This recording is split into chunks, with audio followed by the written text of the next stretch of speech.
हम सब अपने एक परफेक्ट घर का सपना देखते हैं। जिंदगी भर की पूंजी लगाकर जब कोई नया घर लेता है तो लगता है कि बस सबसे सुरक्षित जगह मिल गई।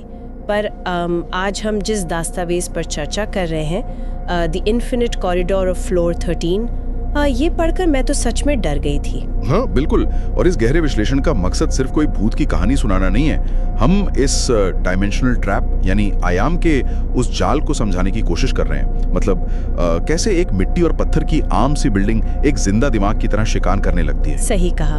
और इसमें सबसे डरावनी बात यह है कि इसमें कोई आत्मा या चुड़ैल का चक्कर नहीं है। डर इस बात का है कि जब पूरी रियलिटी ही इंसान के खिलाफ हो जाए तो कोई कहाँ भागेगा। जैसे इस केस में पहली सुबह जब दरवाजा खुला तो सफेद कॉरिडोर अचानक से गहरा लाल हो चुका था। गहरा लाल, हाँ। और वहां उसने ये भी देखा कि लिफ्ट में 15 की जगह 27 फ्लोर्स दिख रहे थे। अरे 85 लाख देके ऐसी लिफ्ट तो नहीं मिलनी चाहिए जो कहीं भी चली जाए। पर मैं सोच रही थी, ये फिजिक्स और ज्योमेट्री का अचानक बदलना कितना टेरिफाइंग है। टेरिफाइंग तो है ही। देखिए, जब आसपास का स्पेस ऐसे बदलने लगे तो इंसान का तर्क पूरी तरह टूट जाता है। उसके अपने सेंसेस धोखा देने लगते हैं और दिमाग ब्लैंक हो जाता है। मतलब वो पूरी तरह हेल्पलेस हो जाता है। जैसे वो ट्रेडमिल इफेक्ट दस्तावेज में था ना, कि मैं गेट की तरफ भागने पर भी गेट पास आ ही नहीं रहा था। ये तो बिल्कुल किसी वीडियो गेम के ग्लिच जैसा लग रहा है, जहां आगे का मैप रेंडर ही नहीं हो रहा। अरे बिल्कुल वही फीलिंग। पर ये कोई टेक्निकल ग्लिच नहीं था। ये आयाम की एक बहुत ही सोची समझी साजिश थी।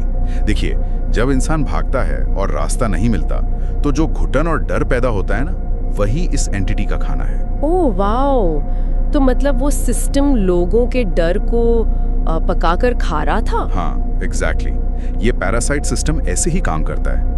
वो ट्रेडमिल इफेक्ट सिर्फ रोकने के लिए नहीं था, बल्कि बेचैनी बढ़ाने की एक भट्टी थी, ताकि एंटिटी उनकी एनर्जी आराम से चूस सके। पर एक सेकंड, अगर ये जगह डर खाती है तो बाकी लोग भी वहां फंसे होंगे ना।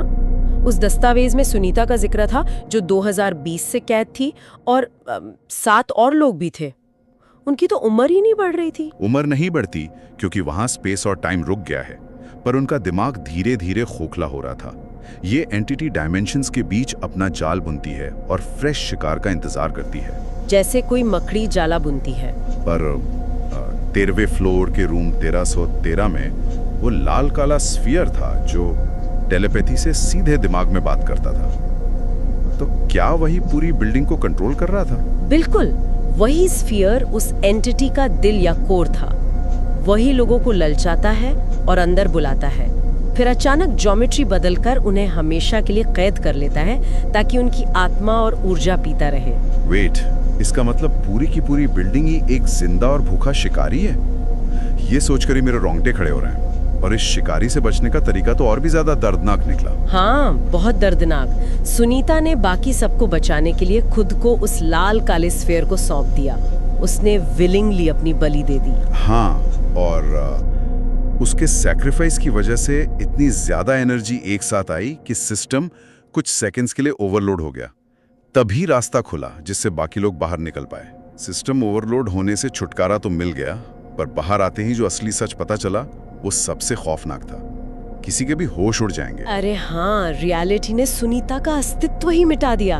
उसका नाम किसी रिकॉर्ड में नहीं बचा, जैसे वो कभी पैदा ही नहीं हुई थी। सही बात है। एंटिटी ने सिर्फ उसका शरीर नहीं खाया, बल्कि रियलिटी से उसका पूरा इतिहास और सबकी यादें ही निगल ली। और सबसे बड़ा डर इस बात का है कि वो एंटिटी अभी भी वहीं मौजूद है। और नए खरीदार आने वाले हैं ना उस फ्लैट में।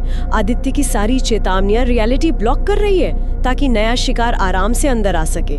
ये तो एक एंडलेस साइकिल बन गया है। एंडलेस और होपलेस भी, क्योंकि रियलिटी खुद अब उस परजीवी के बचाव में लग गई है। शिकार खुद चलकर उसके जाल में फंसने जा रहा है और किसी को खबर भी नहीं है। तो इस डरावने विश्लेषण को हम इस एक विचार पर रोकते हैं। हम सब शहर की नई और चमचमाती इमारतें देखकर बहुत खुश होते हैं, पर अगर ईंट और पत्थर का सबसे सुरक्षित लगने वाला घर ही मौत का कुआं बन जाए तो इस भीड़ में ऐसी कितनी नामालूम इमारतें खामोशी से खड़ी होंगी जो अपने नए शिकार का 13वें फ्लोर पर आने का बेसब्री से इंतजार कर रही हैं।